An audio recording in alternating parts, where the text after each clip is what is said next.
E aí, Rodrigo, tudo bem? Pronto para mais um episódio do nosso Between Futures? Tudo bem, Pripas, empolgadaço aqui como sempre, tem sido muito legal esses papos.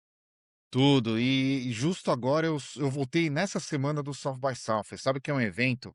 Eu vou desde 2014. Quando eu falo que eu vou desde 2014 todo ano, o pessoal não acredita. E é o único evento que para mim eu tenho obrigatório na minha agenda, porque eu uso essa semana do South by Southwest para pensar o que está acontecendo no mundo. Para quem não conhece, eu acho que é legal comentar um pouco. É um evento que acontece há 40 anos. A primeira edição foi em 1987, em Austin, no Texas, e são 3 trilhas em paralelo: uma trilha de inovação, uma trilha de cinema e uma trilha de música. E justo esse ano, as 3 trilhas foram ao mesmo tempo. E como eu disse, eu sempre uso esse evento para pensar um pouco o mundo, pensar impacto da tecnologia, pensar o que está acontecendo, o que que vai acontecer. E esse ano, sabe, as pessoas às vezes me perguntam: "Não, Flávio, como que você resume o tema principal desse ano?". Cara, esse ano eu resumo que o South by Southwest foi uma grande confusão, talvez. Uma grande confusão. Eu fiquei com a impressão que as pessoas não queriam se comprometer com o Uhum. futuro. Porque você imagina que um evento sobre esse para falar sobre inovação, você tem um monte de futurólogos, tem um monte de gente que se acha futurista. Ficou na moda agora, né, falar que você, prevê futuro. É Ficou na tudo moda. mãe de Ná de tecnologia. Mas eu senti que ninguém quis se comprometer. Eu vou falar depois sobre isso num dos nossos temas. Até a Amy Webb, que é uma queridinha dos brasileiros, que todos os brasileiros conhecem ela, nenhum americano sabe quem é, mas enfim. Até a Amy Webb, que soltava um super relatório de tendências, ela decretou a morte do relatório de tendências dela e falou que agora não é mais tendência, agora você tem que ver os sinais, ver as grandes tempestades que estão acontecendo no mundo e tentar tirar conclusão de curto prazo em cima dessas tempestades. Tá. É incrível que ninguém se atreveu a falar o que que vai acontecer daqui a 1, 2 anos, porque eu acho que é impossível hoje falar o que vai Impossível. acontecer daqui a 1, 2 anos. Você sabe que isso me lembrou, tem um historiador chamado Eric Hobsbawm, e ele escreveu uma série de livros, e os livros dele sempre têm os nomes, a Era dos Impérios, a Era do Capital, enfim, sempre tem essa temática, né. E talvez eu acho que ele já morreu, se eu não me engano. Mas talvez o próximo livro dele seria A Era da Incerteza, né, porque é bem isso. E até comentando um pouco nisso que você falou da incerteza, existe um índice, desculpa, de incerteza no mundo, e esse índice nunca esteve tão alto historicamente, quanto está agora, e aí vai exatamente o que você está falando, né. Não, legal. E até para trazer alguns temas aqui para a gente discutir nesse nosso bate-papo semanal, uma das palestras que mais recebeu feedback positivo no South by Southwest foi uma palestra que foi um keynote. Todo dia tem um keynote, que é aquela palestra principal, que vai todo mundo, que fica aquela fila para você entrar, você tem que ficar 1 hora antes na fila. E foi um keynote que chamava Nature Speaks: Can AI Help Us Listen? Que foi uma palestra que falou, vou traduzir, né? A natureza fala, será que a AI, a inteligência artificial, pode ajudar a gente a escutar? Uma palestra que foi do Asa Raskin, ele é co-founder do Earth Species Project, que é um Uhum. projeto que está tentando entender a linguagem de algumas espécies no planeta Terra. Todo mundo sempre ouviu aquele som das baleias, né? O pessoal vai brincar comigo que eu fiz isso. E ele está tentando interpretar o que que as baleias estão falando, o que que os golfinhos estão falando, o que que outras espécies estão falando. Isso tem implicações super legais, porque, por exemplo, você pode ajudar você pode ajudar uma população a melhorar, uma população de animais a melhorar, você pode ajudar a direcionar tratamento, ou então a direcionar a migração de uma certa população de animais. E tem um lado negativo também, porque ele falou, durante a palestra dele, ele estava falando assim: olha, a gente pegou gado de corte, para tentar entender a linguagem do gado de corte. A gente viu que o gado de corte ele sofre quando ele está lá para ser morto, para virar carne. Exatamente. E ele falou: imagina se a gente começa a entender a linguagem dos animais e a gente percebe, por exemplo, não um gado de corte, mas uma vaca leiteira, se ela está sofrendo, ela produz mais leite. Que o produtor de leite vai fazer? Vai fazer aquela vaca leiteira ela sofrer mais. Então, assim, você tem os riscos e você tem as oportunidades de entender a linguagem dos animais. Como qualquer tecnologia, você sempre tem risco e oportunidade. Como qualquer tecnologia, você sempre pode usar ela para o bem, pode usar ela para o mal. Mas eu tive um insight que ele não falou na palestra, e que daí eu queria começar o nosso bate-papo por esse insight, que, ele explicou a tecnologia que ele está usando por trás para entender a linguagem dos animais, que é praticamente o modo que os transformers, que é o que se baseia o ChatGPT, as LLMs, os Large Language Models, como eles funcionam.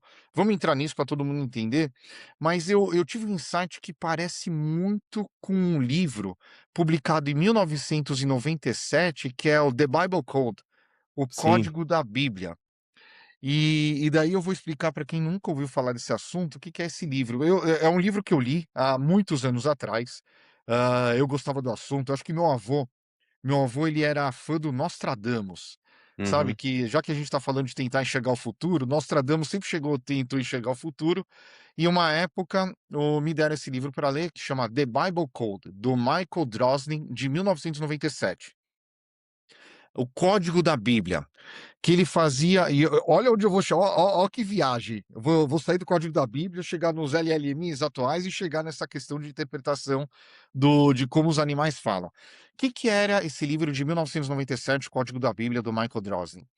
Se você pega o Velho Testamento, escrito em hebraico, não é nem em hebraico, é em aramaico, com as letras Aramaico. em hebraico, ele não tinha espaçamento entre as palavras. As palavras estavam todas coladas uma nas outras. Para quem já viu a escrita em hebraico, as letras em hebraico, é muito diferente da escrita em português. O hebraico, o aramaico, que é o hebraico antigo, ele não tem, por exemplo, o verbo to be, o ser estar. Então você não fala eu estou bem hoje, você fala eu bem. Isso dá uma flexibilidade para você ter interpretação das ideias muito maior do que, às vezes, uma linguagem mais descritiva como o português. Em inglês é até mais prático do que o português, né, mas o português ele é muito descritivo. No livro do Michael Drosnin, de 1997, O Código da Bíblia, como que funcionava? Você tinha o Velho Testamento escrito em hebraico antigo, aramaico, com aquelas letrinhas, não tinha espaçamento entre as palavras. Os matemáticos, lá em 1994, pegaram todas essas palavras, colocaram no computador e começaram a fazer teste com aquelas letras. E daí eles começaram a fazer o seguinte teste: será que se eu pegar uma letra, pular 100 letras, pegar outra, pular 100 letras, pegar outra, pular 100 letras, será que eu consigo ver alguma coisa lá dentro? E eles começaram a procurar palavras nesse jogo de palavras cruzadas. Então, por exemplo, tem um dos casos que ficaram lá no famosos lá no livro de 1997, que é sobre o assassinato de um dos primeiros ministros lá de Israel, Yitzhak Rabin. Então É. ele procurou lá o nome Yitzhak Rabin nesse jogo de palavras cruzadas. Vamos dizer, a cada 324 letras que você pula, você consegue ler Yitzhak Rabin. E daí ele viu que tinha Yitzhak Rabin lá escrito na horizontal e na vertical cruzava: "O assassino vai assassinar", escrito em hebraico.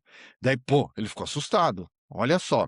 Daí ele começou a procurar outra palavra lá, procurou Adolf Hitler, que é o lá da Alemanha que fez o Holocausto. Então a cada 503 palavras, você escreve Adolf Hitler. E daí ele viu lá naquele jogo de palavras lá, na palavras cruzadas, que estava escrito nazi, Alemanha, exterminação. Então o pessoal começou assim, e eles fizeram vários testes. Eu trouxe alguns aqui para a gente ver. John Kennedy assassinado, Robert Kennedy assassinado, Guerra do Golfo, parece que cruzava exatamente a data do início da Guerra do Golfo. A questão do ser humano pousar na Lua. Então eles viram lá Moon Landing, que é pousar na Lua, tinha cruzado lá a data de pousar na Lua, o crash da bolsa de 1929, o World War II, que é a Segunda Guerra Mundial, eles acharam lá no código da Bíblia Nuclear War, então guerra nuclear. Então, assim, parece que o que você colocava estava escrito lá no texto da Bíblia Já antiga, E daí ficou um negócio lá chamado como The Bible Code. Assusta, tal, esse negócio da teoria tipo Nostradamus, então o pessoal começou a falar, se você ler o livro, você vai ver que ele falava: "Pô, o Velho Testamento, tudo que vai acontecer no futuro, o Velho Testamento já previu por conta dessa questão de pular palavras, pular não sei o quê". Vamos fazer então uma analogia com o modo que trabalham as LLMs. O que que fazem as LLMs? O que que faz o ChatGPT? Como que o ChatGPT funciona? Imagina que o ChatGPT ele pegou todo o conhecimento do mundo, todo o conhecimento do mundo, seja texto, seja imagem, seja áudio. Ele transformou aquele todo o conhecimento do mundo em que a gente chama de tokens, vai, em embeddings, na verdade, em códigos e colocou no computador. E dentro do ChatGPT, dentro das LLMs, dos Large Language Models, ele vê as relações entre esses códigos. Então, se você pegar um código, pular 3, você pega outro código, pula mais 3, pega outro código, pula mais 3, você tem uma relação que funciona. Você pega um código, coloca um peso, pula tanto e faz com outro código, ele funciona. O Rodrigo vai explicar para vocês melhor do que eu a questão do Stable Diffusion, que é para geração de imagem, mas não é muito diferente disso Não, não é também. muito diferente, é bem parecido, é. Ele pega um código, ele faz uns saltos, que é com os pesos, ele pega um outro código, faz uns saltos, por isso que você consegue gerar imagem com texto, porque ele fala aquele texto, se você pegar aquilo e fazer aqueles saltos, você consegue saltar, saltar, saltar, saltar, saltar, e aquilo dá aquele resultado que o computador renderiza como uma imagem. E foi exatamente a técnica que o Azar Raskin, ele usou para começar a tentar interpretar a linguagem dos animais. Ele pegou lá aquele barulho das baleias, da beluga, por exemplo, e falou: "Olha, eu tenho aqui todos os barulhos de todos os ruídos gerados por essas baleias. Vou colocar aqui nessa máquina e vou ver se eu consigo gerar relações entre esses ruídos. Se eu pego esse ponto, salto para cá, salto para lá, coloco um peso aqui, coloco um peso ali, eu consegui achar que a baleia está com fome. Eu consegui achar que a baleia quer caçar, consegui achar que a baleia está sem ar, tem que subir para respirar. Consegui achar que a baleia está procurando alguém para copular, sei lá o quê. Então, assim, quer queira, quer não, esse método matemático do que estava lá no código da Bíblia, acho que até hoje eu nunca tinha visto ninguém fazendo essa relação. É Uhum. praticamente como as LLMs funcionam, e é praticamente como o Asa Raskin está usando o método para a gente entender a linguagem dos animais. Você já tinha pensado nisso, Rodrigo? Cara, eu já tinha pensado nisso. Na verdade, é até interessante 2 coisas. Eu acho que o negócio que você falou dos animais, acho que é 100% verdade, e eu acho que tem um lado bom e um lado ruim, óbvio. Eu vejo muito mais positividade nisso do que negatividade, porque eu acho que coloca o ser humano como parte de um ecossistema e não no topo do ecossistema, né. Eu acho que faz a gente entender que, nós somos só mais um desses animais que habitam o planeta, tá. E que esses animais no final do dia são conscientes, eles pensam, raciocinam, vivem, sentem, né. Então, eu acho que só tem positividade a ganhar nisso.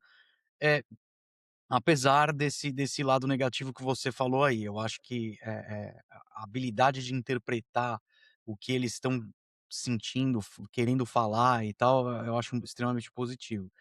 E o que você falou da AI também, a AI ela é capaz de enxergar padrões, né, padrões que a gente não consegue enxergar, e especialmente quando ela olha um compendium de texto muito grande, né, a gente, cara, a Bíblia é um excelente exemplo, você olha a Bíblia, você vê uma grande história, uma grande narrativa que demora dias, né, para você ler e anos para você entender o que está escrito lá dentro de verdade, né. E um sistema de inteligência artificial, ele consegue varrer esse texto extremamente rápido e enxergar os padrões, né. E aqui é interessante que a minha jornada com inteligência artificial começou com o ocultismo, porque como que eu cheguei na AI? Durante a pandemia, enfim, todo mundo dentro de casa, eu dentro de casa, assim como todo mundo, cheio de computador, né, ligado na internet, eu tinha descobrido uma biblioteca de livros de ocultismo online, deep web, tá. Cheguei nesse negócio e, cara, fiquei fascinado, porque era o tipo do livro que você não encontra para comprar na Amazon, livros raros, e alguém, um grupo, na verdade, digitalizou, grande parte desses livros e criou essa biblioteca, chama DI.eu, o endereço. E eles colocaram online, já foram processados inúmeras vezes, e ninguém sabe quem são esses caras, tá? E é uma biblioteca de livros de ocultismo, basicamente. E, cara, eu fiquei fascinado por aquilo lá. Comecei a baixar todos os livros que tinha lá no servidor dos caras. Eu tinha memória aqui no meu computador, sobrando.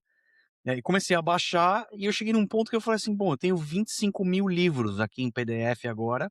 Nunca vou conseguir ler eles. Assim, 25 mil não dá nem pra você saber quais livros que eu tinha lá dentro de verdade, entendeu? Que eram tantos.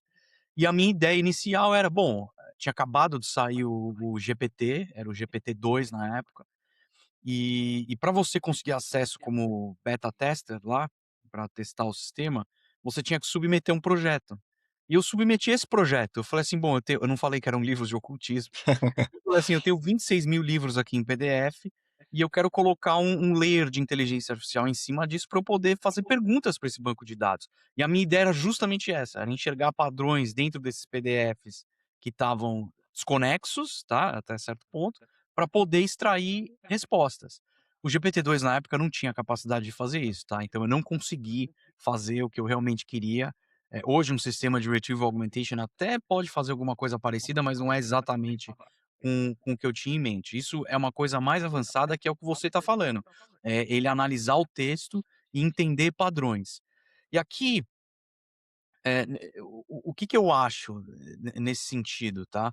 Eu gosto muito do mundo antigo, muito de história, enfim, história grega, e você sempre acaba indo para a linguagem, porque quando você lê um texto em inglês, esse texto foi traduzido, tá? É uma tradução de um texto original. E às vezes esse texto original passou por 2, 3 traduções, tá? Se é um texto original em grego e ele foi traduzido direto do grego pro inglês, você tem uma margem de erro aí de tradução menor, tá? Porém, o grego antigo também, as palavras eram muito diferentes, elas tinham um significado muito maior do que tem para o nosso vocabulário hoje. Então, hoje você tenta fazer uma tradução do grego antigo, você tenta fazer uma tradução direta, né, mas às vezes a palavra para eles tinha um significado muito diferente. E tem até um filósofo barra cientista francês, ele escreveu um livro interessantíssimo na década de 70, chamado The Origins of Consciousness and the Breakdown of the Bicameral Mind. É um tá, enfim. Ok. Esse livro, ele explora a ideia da origem da consciência, tá, e o que que isso significa para a mente, eu não sei a palavra em português, mas em inglês seria bicameral, tá, que, são os 2 lados que a gente tem no cérebro. E o que que ele argumentava? Olha que interessante, acho que vai um pouco em linha com o que a gente está conversando aqui. Ele argumentava que no mundo antigo as pessoas não sabiam escutar o pensamento interior delas. Então, quando você sabe aquela voz interna que todo mundo tem, que é o nosso próprio pensamento, né, revolvendo na nossa mente, ele argumenta que no mundo antigo as pessoas não sabiam fazer essa distinção. Então eles achavam que eram os deuses falando com eles. Então eles olhavam para uma estátua de um deus e escutavam a voz interior falando com eles, e eles achavam que era a estátua falando com eles, de fato, tá. Óbvio que ele trabalha muito melhor esse argumento do que eu estou tentando resumir aqui em poucos minutos, tá. Eh, mas eu acho que tem alguma coisa aí, tem alguma coisa com a palavra, com a palavra e a língua, ela é como a gente explica a nossa interpretação da realidade, né, é como a gente, traz significado para a realidade. E se você tem diferentes línguas e diferentes maneiras, vamos colocar dessa forma, de explicar a realidade, você também tem diferentes interpretações da realidade, né. E eu não acho impossível existir um código aí, que você consiga ter essa interpretação, de acontecimentos que estão acontecendo na nossa realidade, tá. Eu não acho. Inclusive eu acho que a AI é muito boa para enxergar esses padrões. O que eu acho que a gente tem que tomar cuidado é porque a inteligência artificial alucina também, né. Pouco, eu acho É, que a alucinação está diminuindo, mas a gente tem que tomar cuidado também para não cair no conto de fábulas, entendeu, da inteligência artificial. Dito isso, eu acho que, na sua grande maioria, a AI é capaz de pegar qualquer um desses livros mais profundos, tá, e aí eu coloco esses livros de ocultismo aí no mesmo na mesma categoria da Bíblia, enxergar padrões que a gente não consegue enxergar, né. É, mas, tem aquele risco, né, que qualquer busca por sequência, numerologia, simetria, mensagem oculta, quando você faz muitas comparações, sempre quando você procura bastante, algum padrão você vai achar, Exato, que é o que aconteceu lá no Código da Bíblia, é o que está acontecendo agora com a AI, só que a gente está conseguindo extrair valor disso. é, E é o que aconteceu com o Asa, quando ele começou a tentar interpretar a linguagem dos animais. A gente consegue achar padrões naquela massa monstruosa de dados. Mas vamos para o segundo assunto aqui, que essa semana foi muito intensa, e além do South by Southwest, começou o evento da NVIDIA, o GTC da é. NVIDIA. E o Jesse, o CEO da NVIDIA, ele subiu lá no palco e lançou praticamente uma camada para deixar OpenClaw seguro. A indústria toda está adotando essa orquestração de multi-agentes para auxílio pessoal, que lembra, o OpenClaw é um agente pessoal, ele não é para times ainda. A indústria toda está adotando isso para que você consiga usar no seu dia a dia, e o apoio da NVIDIA, tanto o apoio da OpenAI, que comprou o desenvolvedor do OpenClaw, o Pitch, como a pro a o agora o apoio da NVIDIA vai colocar essa plataforma no outro patamar, né. Você quer falar mais um pouco sobre isso?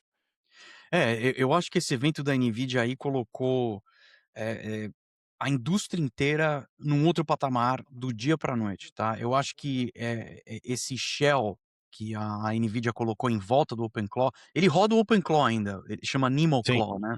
O NemoClaw roda o OpenClaw dentro de um shell que a Nvidia criou. E Fala eu o que que é um instalei no shell, meu só para as pessoas que não entendem o que que é um shell. o shell é uma camada, né, que ela É. é uma camada que ele envolve um algoritmo dentro do outro, tá, para que você É como se tenha fosse uma casca que deixa aquele é, algoritmo seguro, vamos falar assim. exatamente.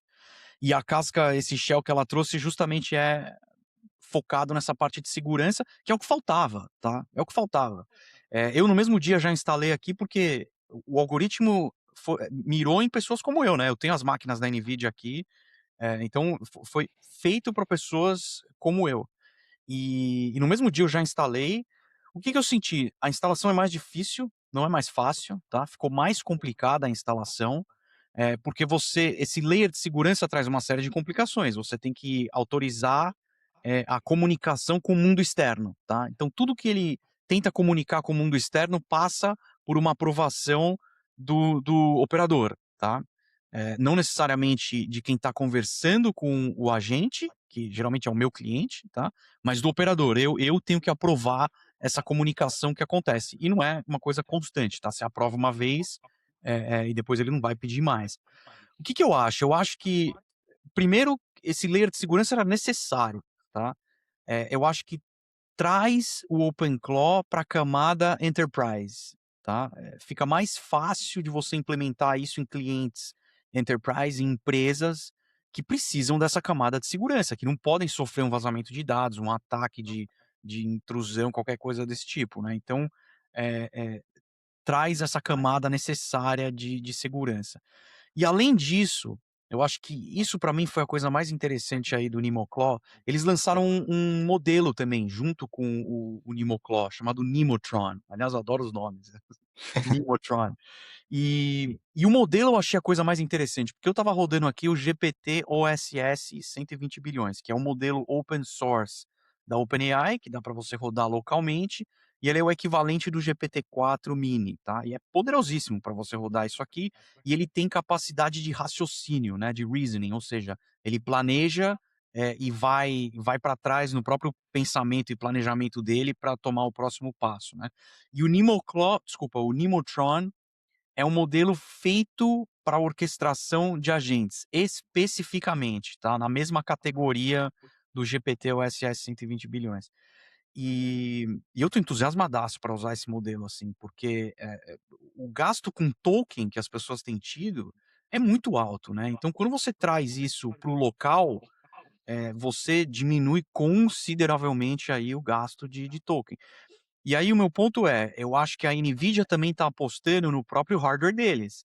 Eu acho que eles estão conseguindo enxergar aí um futuro muito próximo, em que para rodar essas inferências de inteligência artificial, o usuário vai optar, as empresas vão optar por uma infraestrutura local, que é o que eu tenho visto um pouco com os meus clientes também, entendeu? Eu tento fazer uma hierarquia de modelos, né.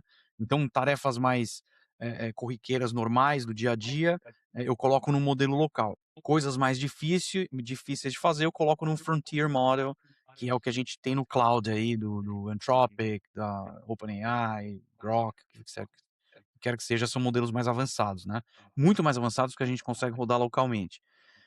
Então eu acho que esse vai ser o segredo, e eu acho que o que a gente vai ver aí no futuro, são esses modelos ficando cada vez mais fáceis de rodar, localmente, tá. Então, eu acho que esse evento da NVIDIA trouxe 2 coisas de maneira geral, colocou esses sistemas de agente num outro patamar, que é o patamar enterprise, e trouxe também isso mais próximo da infraestrutura local, tá. Não, isso é bacana. Até eu queria fazer um comentário, porque muitas pessoas talvez elas não tenham instalado o OpenClaw, não vê o que que significa esse consumo de token, né. Assim, você quer instalar o OpenClaw para começar, você tem que comprar aquela subscription, aquela assinatura maior do ChatGPT ou da Anthropic, de $200 por mês, que senão você não consegue nem começar. Não, não E consegue. eu instalei o OpenClaw para o Marcelo, que é meu sócio lá, que é aqui no Experience Club US, e eu falei para ele: "Marcelo, o OpenClaw, ele é como se fosse um funcionário. Ele vai fazer quase tudo o que você quer, desde que você sabe o que você está pedindo, só que um funcionário não custa $200 por mês, talvez ele vai custar 1.000, talvez ele vai custar 2.000, talvez ele vai custar $3.000 por mês, e vai te entregar o trabalho.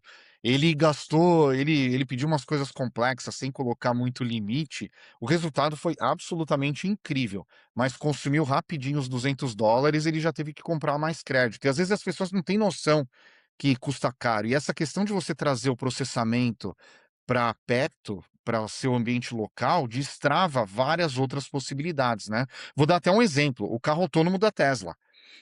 Imagina o carro autônomo da Tesla, eu tenho 2 aqui em casa. Assim, eu tô em 86% de direção autônoma, Rodrigo, você acredita? Eu não dirijo mais, Olha. 86% que ele mostra lá a métrica. Eu não coloco a mão no volante, nem olho para frente mais. Mas, ele tem que ter processamento local, ele tem que tomar as decisões lá na hora, não tem como ele delegar isso e ter problema de rede. Imagina o carro indo a 150 km por hora, a internet cai. Não tem como ter Exatamente. isso. Exatamente. É. Eu acho que esse problema dos tokens ainda é um problema a ser resolvido. Eu acho que essa infraestrutura local que as empresas necessariamente vão ter que montar, de acordo com a necessidade delas, tá. Então, eu converso com clientes aqui que viram para mim e falam assim: "Cara, eu quero montar um cluster de 8 Mac Minis, Mac Studios", né. Porque o cara tem muita coisa para processar lá, muito dado. E eu tenho clientes que às vezes uma NVIDIA Spark já dá para fazer tudo que ele quer, e clientes também que nem precisam ter uma infraestrutura local, que com uma boa hierarquia de modelos, já dá para você, ter um custo muito menor aí do que os $200 por mês, de operação desse algoritmo. Tem coisa também, cara, e aí que eu acho que tá a complexidade de fazer o setup do OpenClaw, né. Já é difícil por si só, não é simples, né. Você pode fazer lá o primeiro setup, conectar tudo, e depois ele vai quebrar, não vai dar certo, os workflows não vão funcionar do jeito que você está querendo, você vai gastar token, a dificuldade está exatamente nisso, né. E tem coisas que o usuário acaba pedindo para a inteligência artificial, que na verdade não precisava passar pela inteligência artificial, podia ser um script de Python de automação, entendeu, que roda no back-end e a inteligência artificial entra em uma etapa dessa automação de workflow, né. E eu acho que é aí que está o segredo, esse tem sido o maior trabalho que eu tenho feito com os clientes, é realmente enxergar o workflow deles e otimizar esse workflow. Então, a gente fala muito da AI criar novos trabalhos, e aqui eu tô vendo uma coisa nova na minha frente, entendeu, que é essa otimização de workflow, que para quem é uma pessoa de tecnologia, um developer talvez, seja uma coisa meio, evidente, tá, e natural, quando você vai construir um pipeline de dados, um workflow, mas que para alguém que não é, o cara simplesmente vai querer: "Tá, eu quero um input e eu quero um output", é isso. Ele não vai olhar o que está acontecendo no meio do caminho. Para isso ele precisa de outra pessoa que tenha esse conhecimento e saiba otimizar o workflow. E aí, de novo, uma boa hierarquia de modelos saber onde que você vai colocar Python, onde que você vai fazer automação sem a inferência da inteligência artificial, é aí que está o segredo, porque você otimiza o pipeline. E além disso, a infraestrutura local também os dados não saem do seu escritório, não Do saem seu domínio, é. do seu domínio, exato. Eu tenho um cliente aqui que é um escritório de advocacia, para eles era, assim, não existia outra possibilidade a não ser ter uma infraestrutura local. E era coisa que até 6 meses atrás, eu não vou falar impossível, porque era possível ter uma infraestrutura local, mas era muito mais difícil. E eu acho que essas máquinas que a NVIDIA está lançando, e a AMD lançou uma também essa semana, tá? Eu não lembro o nome, mas é parecida com a da NVIDIA, pequenininha, e é um ASIC, né? Um chip que ele tem uma tarefa específica, que é processamento de inteligência artificial, e ele faz aquilo muito bem, e todo o resto ele faz mais ou menos, né. Então, eu acho que a gente está caminhando para esse mundo em que uma infraestrutura local passa a ser mais interessante do que você ficar dependendo desses frontier models aí na nuvem, né. É, e a vantagem é que o script Python você não precisa escrever na mão, né, você pode pedir para a própria IA escrever uma vez e daí você roda quantas vezes você quiser. Acho que essa é a Exatamente. grande vantagem. Mas eu vou usar o gancho, já que eu comentei da Tesla, para mudar para um outro assunto, que durante o South by Southwest lá em Austin, cara, você não sabe quanto o Waymo estava andando na rua. O Waymo é o carro autônomo lá que foi investido pelo Google e você pode pedir pelo aplicativo do Uber. E era um Waymo atrás do outro, assim, parecia a cidade foi invadida por esses casos, o pessoal ficava maluco lá, porque você entrava, ele é sem motorista, você entra, você senta no banco de trás, você escolhe sua música, ele já sabe para onde você vai, ele te pega, te deixa, assim, é um negócio que é Maravilhoso. é é aquela imagem do futuro que muita gente já sonhou em algum momento e funciona, simplesmente funciona. Ah. Mas sabe uma discussão que isso que isso deu abertura? É uma coisa que eu já comentei com você, Rodrigo, agora eu vou comentar para compartilhar com todo mundo. Já que a gente não já que o pessoal não se compromete com previsão, eu vou me comprometer com uma previsão aqui. Eu acho que até 2030, antes de 2030, aqui nos Estados Unidos, vai ser mais caro você dirigir um carro do que deixar o carro autônomo te levar.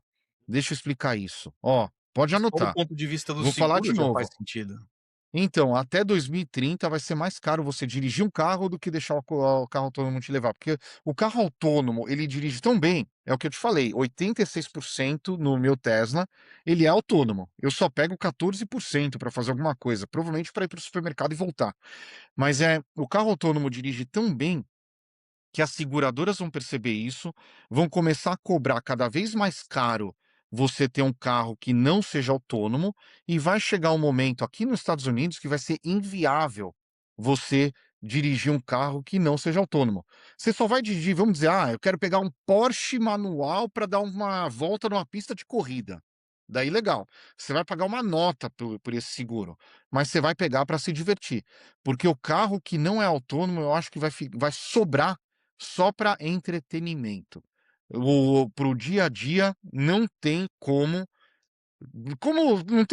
competir com carro autônomo. É. Qual que é a sua opinião a respeito? Você acha que eu vou morder a língua na minha previsão? Cara, 2030 tem bastante chão até 2030, né.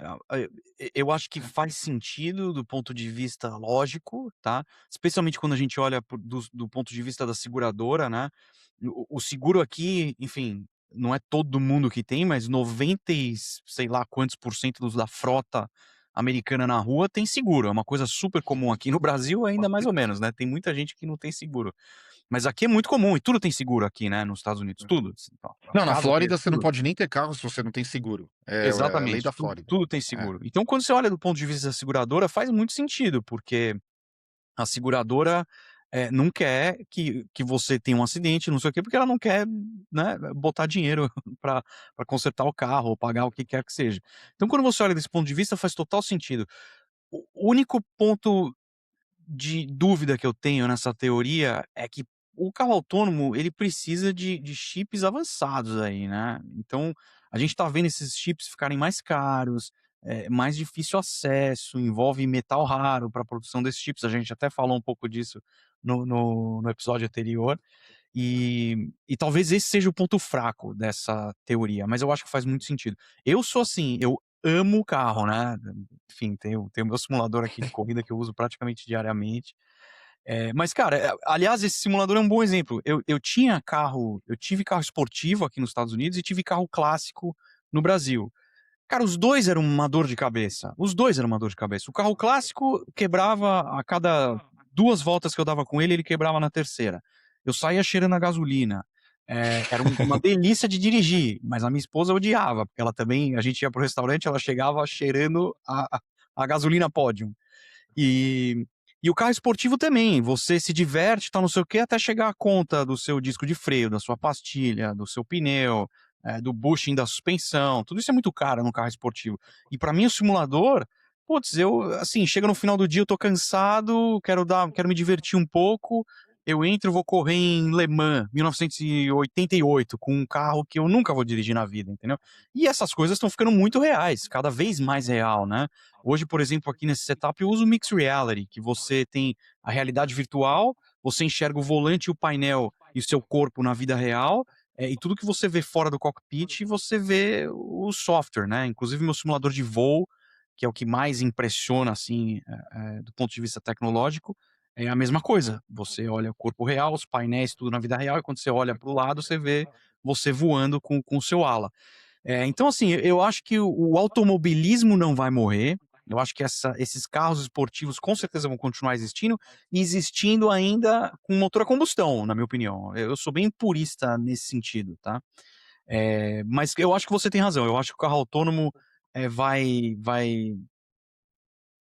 ser a maioria da frota vai ser autônoma. E aqui, uma coisa engraçada, eu tenho usado o Waymo aqui também, é maravilhoso. Eu não me vejo voltando para o Uber mais, porque a experiência do Waymo é absolutamente espetacular. Você entra no carro, já tá tocando a sua música, você tem controle total do ar-condicionado, tudo, é maravilhoso, a experiência é espetacular.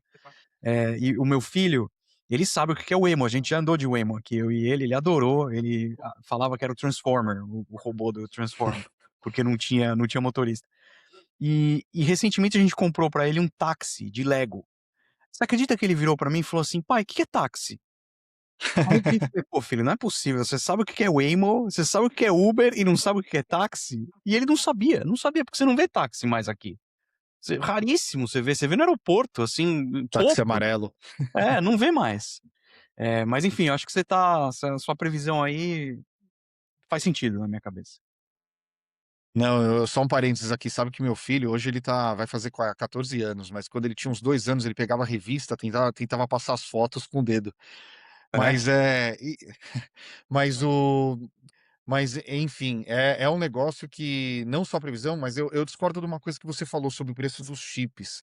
Eu, pelo menos, eu acredito ainda na lei de Moore, tá, que o uhum, preço ele vai dividir pela metade a cada 18 meses e o processamento vai dobrar a cada 18 meses. A gente tá vendo essa tendência não parou, é só resolver supply chain global, é só exato, resolver essa questão das guerras para não parar de ter acesso às terras raras, que não são tão raras assim. Aliás, esse é um bom assunto para um e outro próximo. episódio nosso. Uhum, Mas se resolver a questão dos insumos, eu acho que a gente não vai ter muito problema.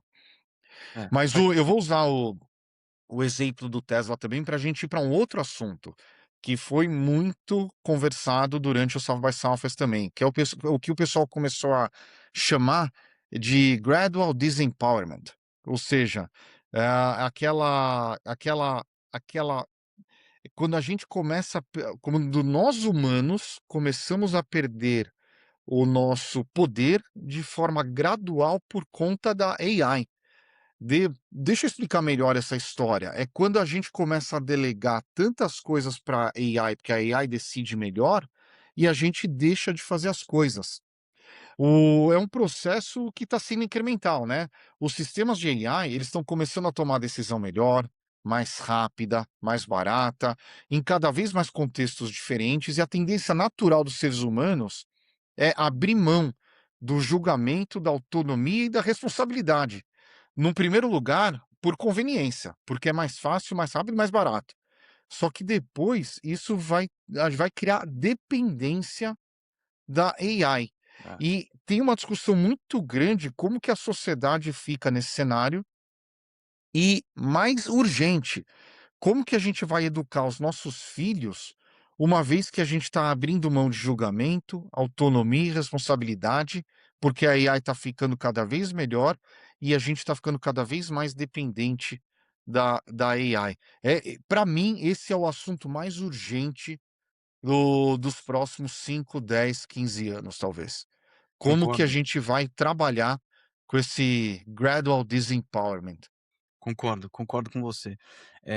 Eu acho que tem óbvio que tem certas tarefas que você quer passar para a mão da inteligência artificial, até esses agentes que a gente vem discutindo aí constantemente.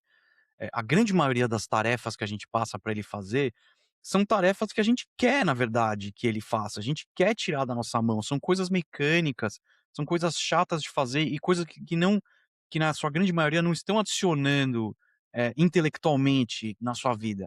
Eu acho que o grande problema está nas tarefas intelectuais que a gente tem que fazer, ou seja, engenharia, eh, especialmente na parte de criação, né, até criação de código aqui, eu vou colocar nessa mesma categoria, porque é onde a gente como humano cria, né. E se a gente está deferindo isso para a inteligência artificial, ao longo do tempo a gente vai perder essa capacidade de criação, a gente vai definhar nessa capacidade de criação, né. E assim, eu lembro quando eu estava na faculdade, eu estudei num colégio forte aí no Brasil, que era o Porto Seguro. E eu lembro que o professor falava assim: "Não, a gente vê, quem é aluno que veio do Porto Seguro, porque vocês sabem fazer a matemática muito bem, as contas matemáticas muito bem. E a gente não podia usar calculadora. A gente era forçado, eu até os 18 anos de idade eu não podia usar calculadora na escola e já tinha na época escola que permitia calculadora, e a gente era forçado a fazer as contas na mão, tá. E eu lembro nitidamente desse meu professor de matemática financeira 4, a matéria era super difícil. E eu lembro dele falar, ele falava assim: "Cara, a gente vê na prova como vocês fazem as contas", e ele sabia dizer quem que era de qual colégio baseado na capacidade que a gente tinha de fazer essas contas básicas matemáticas, tá. Multiplicação, mas, né, enfim, coisa que a calculadora, faz muito mais rápido e muito mais fácil e sem erro nenhum, né. E eu acho que é uma excelente analogia para o que a gente está vendo acontecer hoje. Inclusive essa geração mais nova, eu estava lendo um artigo aqui de um acadêmico, professor, e ele estava levantando a questão que era o seguinte, ele falou assim: "A academia está usando inteligência artificial para analisar o que os estudantes estão fazendo. Os estudantes, em contrapartida, estão usando inteligência artificial para fazer os trabalhos que eles precisam fazer. Qual que é o ponto disso tudo? Qual que é o ponto disso tudo? A gente não está analisando nada aqui, não está ensinando nada para ninguém mais. Chegou a hora de parar um pouco e rever o que está acontecendo. E eu acho que ninguém tem essa resposta ainda, mas eu concordo, é o principal problema. Tem uma outra perspectiva que a gente pode analisar esse problema também, que é por um prisma talvez um pouco mais positivo, que é o que eu gosto de enxergar, mas eu sei que o mundo não é uma utopia. Que é que o fato da inteligência artificial tirar de nós essas tarefas mecânicas e chatas que a gente não quer fazer mais no dia a dia, faz com que a gente possa ser mais humano, né, você possa viver mais coisas, que como humano, né, ficar mais com seu filho, passar mais tempo com seus amigos, talvez, um pouco de arte, um pouco de música, entendeu? Coisas que são inerentes dessa criatividade humana que a máquina, por mais que consiga fazer música, consiga fazer imagem e quadro, eu acho que ainda não chega na nossa capacidade de trazer uma coisa divina praticamente, né, do ponto de vista criativo. Então, tem esse outro lado, né. Só que assim, até a gente chegar, até a gente cruzar essa linha, a gente vai passar por muita dificuldade, entendeu, como sociedade. É, mas tem esse outro lado, mas até uma coisa que a Amy Webb falou, eu voltei nela, tá? A Amy Webb lá do relatório de tendência, que ela matou o relatório de tendência, agora ela fala da convergência. Ela fala que estão sendo 3 grandes convergências de grandes assuntos hoje, que é Human Augmentation, que é você melhorar a condição humana com tecnologia. A questão do emotional outsourcing, pessoal até tendo o ChatGPT como terapeuta.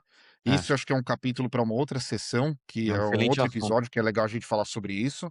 E o que ela falou de unlimited labor, que é trabalho ilimitado, porque eu acho que o humano não está só delegando aquela tarefa chata, repetitiva.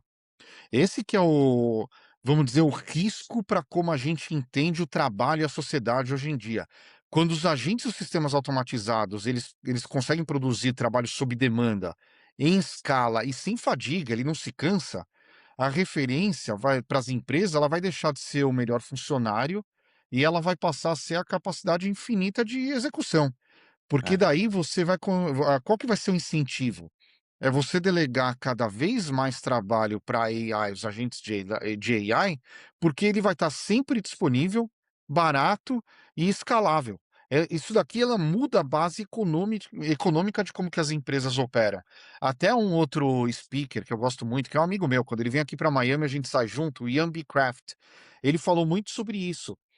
Independente das consequências na sociedade, a gente está sendo obrigado a repensar o funcionamento das nossas empresas, porque a gente tem hoje agentes e sistemas de AI que são passíveis de nos entregar unlimited labor, trabalho ilimitado, sem fadiga, sempre fazendo aquilo, com a mesma qualidade a toda hora. É é algo que a gente está se acomodando de forma gradual, mas em algum momento isso vai ser super abrupto na sociedade. com certeza. É, eu acho que, de novo, o único paralelo histórico que a gente tem aí realmente é a Revolução Industrial, que fez uma coisa parecida, mas numa velocidade muito menor, né.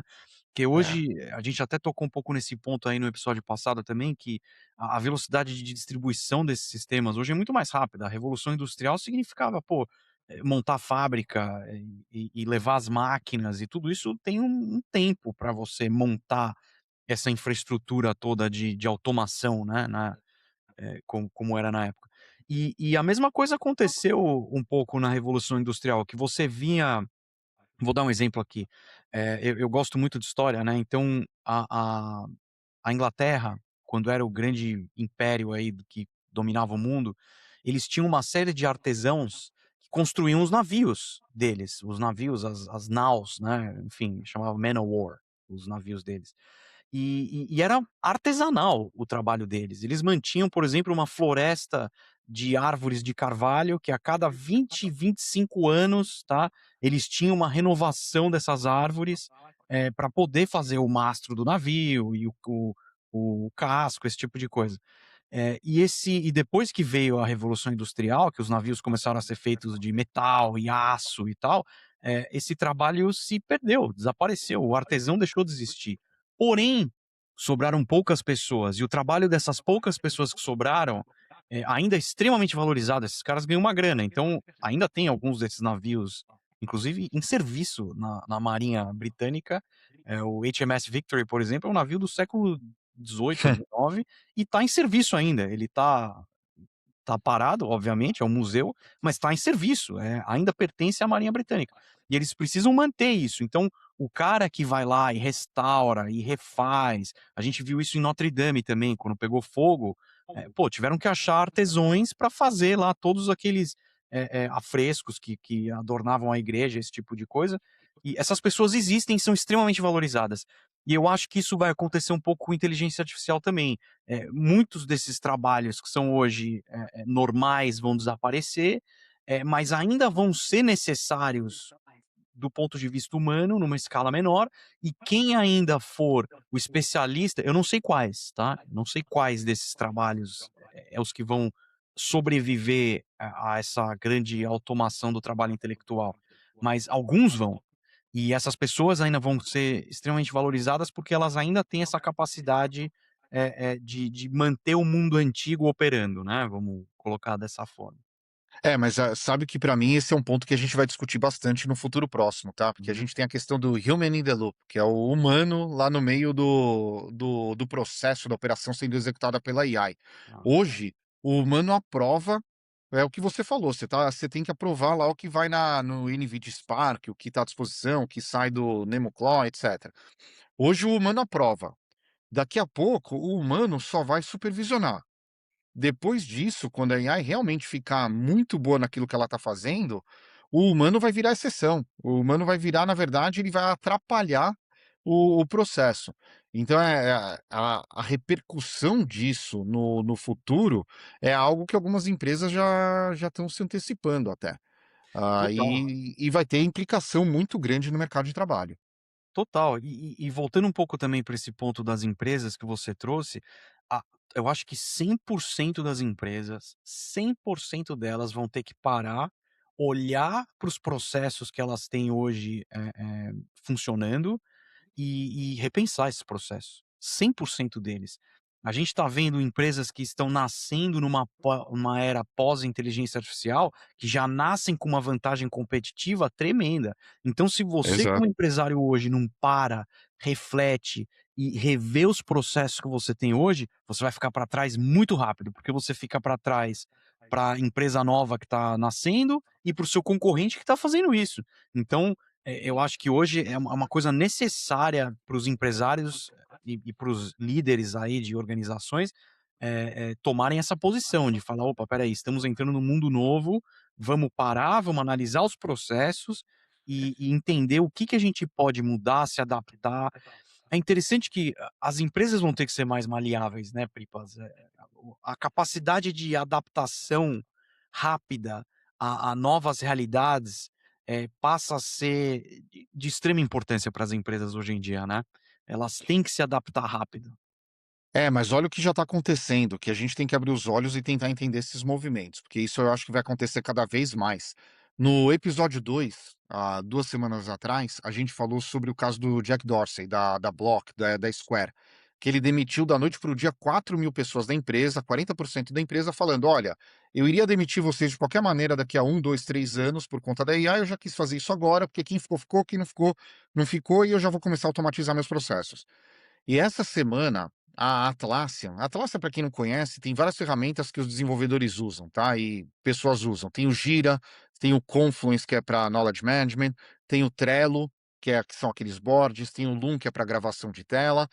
A Atlassian demitiu um monte de gente, fez um layoff enorme de funcionários, e antes dela demitir, o que que ela fez? Ela pediu para todos os funcionários gravarem os seus workflows, Uhum. gravarem as suas telas, como que eles estavam usando, para eles documentarem o passo a passo do dia deles. Assim, a Atlassian falou para o funcionário: "Ó, me documenta tudo que você faz no dia", demitiu aquele funcionário, carregou aquele workflow que o funcionário tinha documentado numa AI, agora a AI substituiu aquele funcionário. Não, é. Não é incômodo a gente pensar que a empresa está pedindo para você documentar processo para poder criar redundância numa AI para depois te demitir? É incômodo. Inclusive É, o é incômodo, é incômodo. Inclusive é assim que eu peço para os meus clientes documentarem os workflows para mandar para mim. Eu faço: "Faz um vídeo de tudo que você está fazendo", eu mapeio esse workflow e automatizo com o sistema de AI. É incômodo, mas não tem como lutar contra isso, porque é o que eu te falei, se você não fizer, seu concorrente vai fazer e vai passar na sua frente. Óbvio que para quem tá perdendo o emprego, assim, não o tem nem impacto como é enorme. descrever, não é nem um incômodo, é um grande problema, né, porque essa pessoa, enfim, precisa pagar pra viver, né, não tem como. Eh eu não eu é difícil essa pergunta, porque eu não sei o que vai acontecer. Na minha cabeça, a única solução para isso é um universal basic income aí, em que, as empresas que são autônomas, pagam um imposto que pode manter, a sociedade, as pessoas, vai, que perderam o emprego para a máquina. Só que, assim, isso é uma coisa muito utópica, vai contra um pouco esse capitalismo americano que a gente viu dominando o mundo no pós-segunda guerra, né. É uma ideologia até um pouco mais parecida com o socialismo, né, com o comunismo. Então, é difícil, como que as pessoas vão lidar com essa mudança de paradigma, né. É complicado, meu, é difícil. Assim, conselho para as pessoas, para quem está no lado de que foi automatizado, o que eu tenho falado para as pessoas é o seguinte: aprenda a usar a inteligência artificial. Aprenda a conversar com o sistema, aprenda a falar com a máquina. Por exemplo, eu gosto muito de filosofia e eu estudei anos, filosofia, estoica, né. E me deu uma grande vantagem para como eu formulo as perguntas para o sistema de AI, tá. porque o estoicismo usa a língua como lógica. Então a lógica estoicisma do estoicismo, ela usa a língua para você fazer as inferências lógicas, tá. E isso me ajudou demais a conversar com o sistema de inteligência artificial. Então eu acho que as pessoas têm que se treinar nessas habilidades novas, né, porque tudo bem, você não vai mais precisar escrever código, o seu workflow de trabalho vai estar automatizado, mas de uma maneira ou de outra você vai trabalhar do lado da inteligência artificial. Então, desenvolver essas novas habilidades, né. E outra, vão ter novas necessidades que vão aparecer aí no meio do caminho. Eu vou te dar um exemplo aqui também que eu falo para amigos meus que têm filhos mais velhos, chegando próximo aí dos 18 anos, se eu tivesse hoje na idade de escolher a minha profissão, eu ia escolher ser eletricista. E eu não tô falando do eletricista que vem aqui na minha casa e olha meu quadro de luz, não. Eu tô falando do eletricista que vai no data center, entendeu? E conecta o data center no grid. Esse cara, meu, vai ser extremamente necessário no futuro, porque tudo isso depende de eletricidade. E esse trabalho ainda é uma coisa que tá longe de ser automatizada, entendeu? Longe. E é um trabalho que você ganha bem, porque é um trabalho tecnicamente difícil, entendeu? Agora, eu não escolheria virar, sei lá, advogado ou outras coisas que são mais mecânicas aí dentro desse ponto de vista da AI. Hoje eu não escolheria ir por esse caminho. É, até a Anthropic, ela publicou também na semana passada um relatório falando quais são as profissões. É um relatório que ela atualiza de tempos em tempos, quais as profissões que hoje já poderiam ser substituídas ou parcialmente ou totalmente pela AI. E isso causou um rebuliço no mercado, porque tem muita coisa que a AI hoje já está melhor do que os seres humanos. Esse movimento vai ser algo que a gente vai ter que acompanhar, porque o que, que eu acho? A gente está vivendo ponto de inflexão. A gente está vivendo ponto de inflexão onde vai ter uma certa convulsão social quando muita gente começar a perder emprego e ser substituída por automações de AI. Só que o ser humano é resiliente, a gente vai ter que se adaptar. Voltando para o South by Southwest, o que ficou muito nítido é que ninguém quis se comprometer com o que, que vai ser essa adaptação, porque ninguém ainda entendeu o que que vai ser essa adaptação. Mas eu gosto do jeito que você colocou, das pessoas elas a única alternativa que as pessoas têm hoje em dia é ter curiosidade, aprender a usar, arregaçar as mangas e tentar gerar valor. É aquilo que a gente vem falando em vários episódios aqui, né, ser o orquestrador de agentes. Então é saber quanto mais curiosidade a pessoa tem, quanto menos preguiça, mais ela vai conseguir gerar valor, você não acha? Com certeza. E eu acho que não dá para lutar contra. Eu tenho até um cliente aqui que, enfim, eu tô fazendo automação de workflow para ele também, e o time dele estava extremamente resistente ao uso de inteligência artificial, extremamente resistente, assim, o pessoal, ficava achando pelo em ovo, não queria usar, cara, a AI trazia 95% da resposta correta, o time focava no 1, 2, 3, 4, 5% que estava errado, né. Até que a gente teve que chamar o time e falar assim: "Gente, vocês não estão entendendo, essa é a nova realidade. Se você não se adaptar a essa nova realidade, é você que vai perder o emprego, é você que vai sair, porque agora temos um sistema de inteligência artificial aqui dentro da empresa. Ponto final", entendeu? Se você não usar o sistema, se você não souber trabalhar em paralelo com o sistema, tá, é você que vai sair. Cara, isso deu uma chacoalhada no time lá, todo mundo começou a usar o sistema, o pessoal começou a ver de uma forma mais positiva. Mas no começo foi isso, foi extremamente difícil, porque o time estava resistente. E eu acho que essa resistência que as pessoas não podem ter, e eu vejo muito isso ainda, eu vejo pessoas resistentes a usar o sistema, resistente a confiar na automação, e eu não acho que é por aí. Não, tem que ser curioso, tem que arregaçar as mangas, tem que testar e tem que participar. É um privilégio a gente estar vivendo hoje em dia e vendo tudo isso acontecer. Rodrigo, mais um episódio show, hein?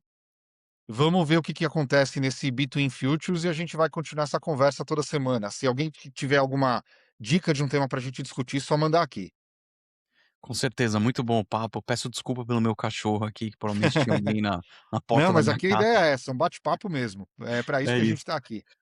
Mas, cara, muito bom o papo, como sempre. Sempre saio do podcast aqui também com a cabeça com 1000 ideias e já pensando na nossa próxima conversa aí da semana que vem.